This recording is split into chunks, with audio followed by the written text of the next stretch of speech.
Alright guys, so let's finish off the Urban Legends reviews that I have started with Urban Legends Bloody Mary, the third and final Urban Legends movie, if you don't count that one movie that was originally a Urban Legend movie, but they don't call it that and it's not related. But it was originally supposed to be connected. I forgot what the title was, but there is a movie that was supposed to be the fourth one. But this is the last official Urban Legends movie. And I, for the first time this year, watched all three of these Urban Legends movies. I really enjoyed the first one a lot. I thought it was a really fun slasher. I really liked it a lot. And then the second one, I was mixed on. Like, I thought it was really dumb, but it was entertaining. Like, it was an entertaining time. And honestly, with this one too, with Urban Legends Bloody Mary, this one is just as fun and entertaining as Final Cut, the second one, because this one I liked, like in terms of like being a real Urban Legends movie, as opposed to Final Cut, which had one Urban Legend kill and was based on like a killer killing off these people filming an Urban Legend movie, so that's how they got away with calling it Urban Legend Final Cut. But in this one, that it feels more like an Urban Legends movie, because they've got the Bloody Mary character, and like she is killed, and you see her killed, and she's a ghost, and she's haunting and terrorizing these people.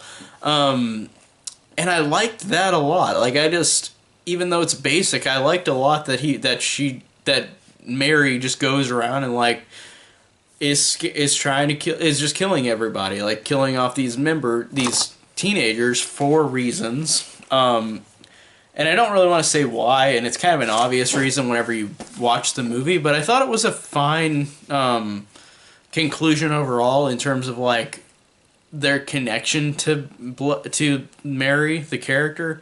So I did like that a lot. And I liked how it opened where like they talk about Urban Legends and then they have the girls have the obligatory pillow fight, which never really happens at slumber parties. But it cracked me up that they had that, and then they said Bloody Mary 3 times. Not in a mirror, they just said it right there while they're laying down on blankets. And I thought that it was funny that they were saying that nothing's gonna happen, and like they do the same thing in Candyman, where like you say his name 3 times, and they ripped it off from Bloody Mary. So I thought that this had some fun humor too as well, because, well, humor in a way where it's intentional and unintentional. I'll get to that. There's some unintentionally hilarious deaths in this movie, which cracked me up really bad, which I really enjoyed. And speaking of the main characters, I thought it was funny to see a young Kate Mara in here. Like, she was the main girl. Like, I liked her, and I thought she was solid, honestly, in her performance. And I liked how Don Shanks, the guy who played Michael Myers in Halloween 5, is a character in this as well. I thought that was cool that you see him without the mask. And I haven't seen him in anything else, so I don't know if he's probably done other movies where he's talked too, but like the only other movie I've seen besides this with him in it is Halloween 5. Now I want to talk about the deaths in this movie because they are hilarious. And the first big death in this movie, literally like the first big death in Final Destination 3 after the roller coaster accident, this literally has a blatant ripoff of Final Destination 3, the tanning bed death.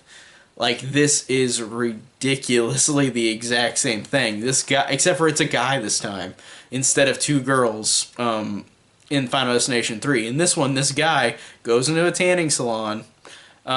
He's tanning, and then like the thing keeps going up in like heat, and he just burns to death while this girl is talking on her phone, who's the one in charge.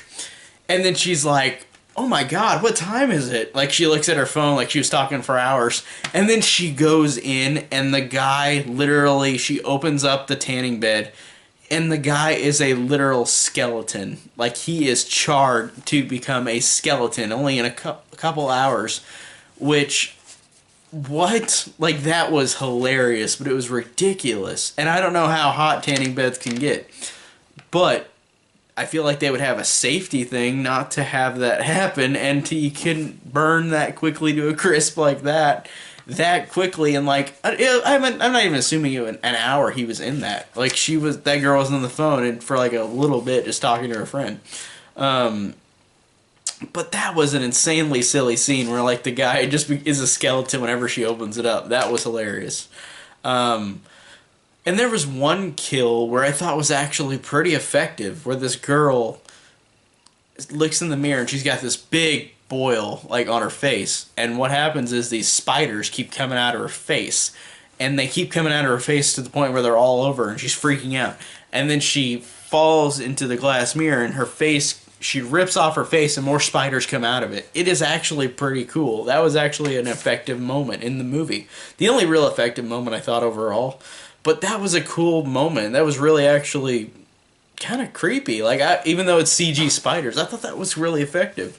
It just was really awesome, an awesome scene in the movie. And most of the deaths besides that one are hilarious. They're just really over the top. And I can understand why people think this is an awful movie. I think it's entertaining. I'm not going to say it's like a great movie, but I think it's an entertaining movie. So I really did enjoy the deaths, even though they're unintentionally hilarious. Or maybe they are intentional, I don't know. And I liked how this movie was also a double timeline story. And what I mean by that is that the events in this movie, the beginning is in 1969 with Mary, the character. And then all these things that happened in that moment in 1969 are now happening again with these new characters. And they've got reasoning for it. There's a reason for it, and I don't want to spoil it here, but I liked that. I liked how it connected with two different timelines, with the Mary characters now haunting them. I thought that was cool, and I thought that was enjoyable. So, whether you think this is a good movie or not, I wasn't going in expecting an Oscar-winning movie. I just thought that, honestly, this was a really fun time. And I really enjoyed a lot of it. I thought it was overall really fun. I thought all these characters were fun. I thought the deaths were hilarious. They were over the top, but they were funny. And there was that one that was effective with the spiders, so I really did enjoy that. So overall, this one was, in my opinion, a fine way to end this franchise with the third film. Like, it wasn't like the first two. It wasn't a slasher because it's a supernatural thing with a ghost. And the first two movies are referenced in this, but I didn't mind this direction they went, even though it's totally different.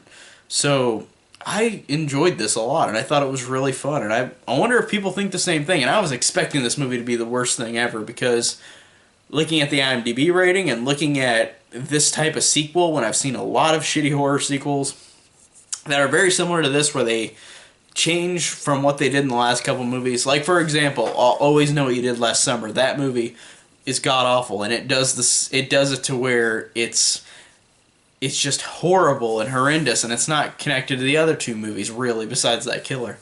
But that's horrendous, and I thought this would be something like that, but honestly, I thought this was entertainingly fun in a bad way. It's kind of a so bad it's good movie in some aspects, so I enjoyed it a lot. I enjoyed a lot of things about it. It was just a fun, solid, silly horror movie, if that makes sense. I was just entertained. That's all I can say. It was a very entertaining time. So thank you guys so much for watching. Tell me down below what you think of Urban Legends Bloody Mary, and thank you guys for watching.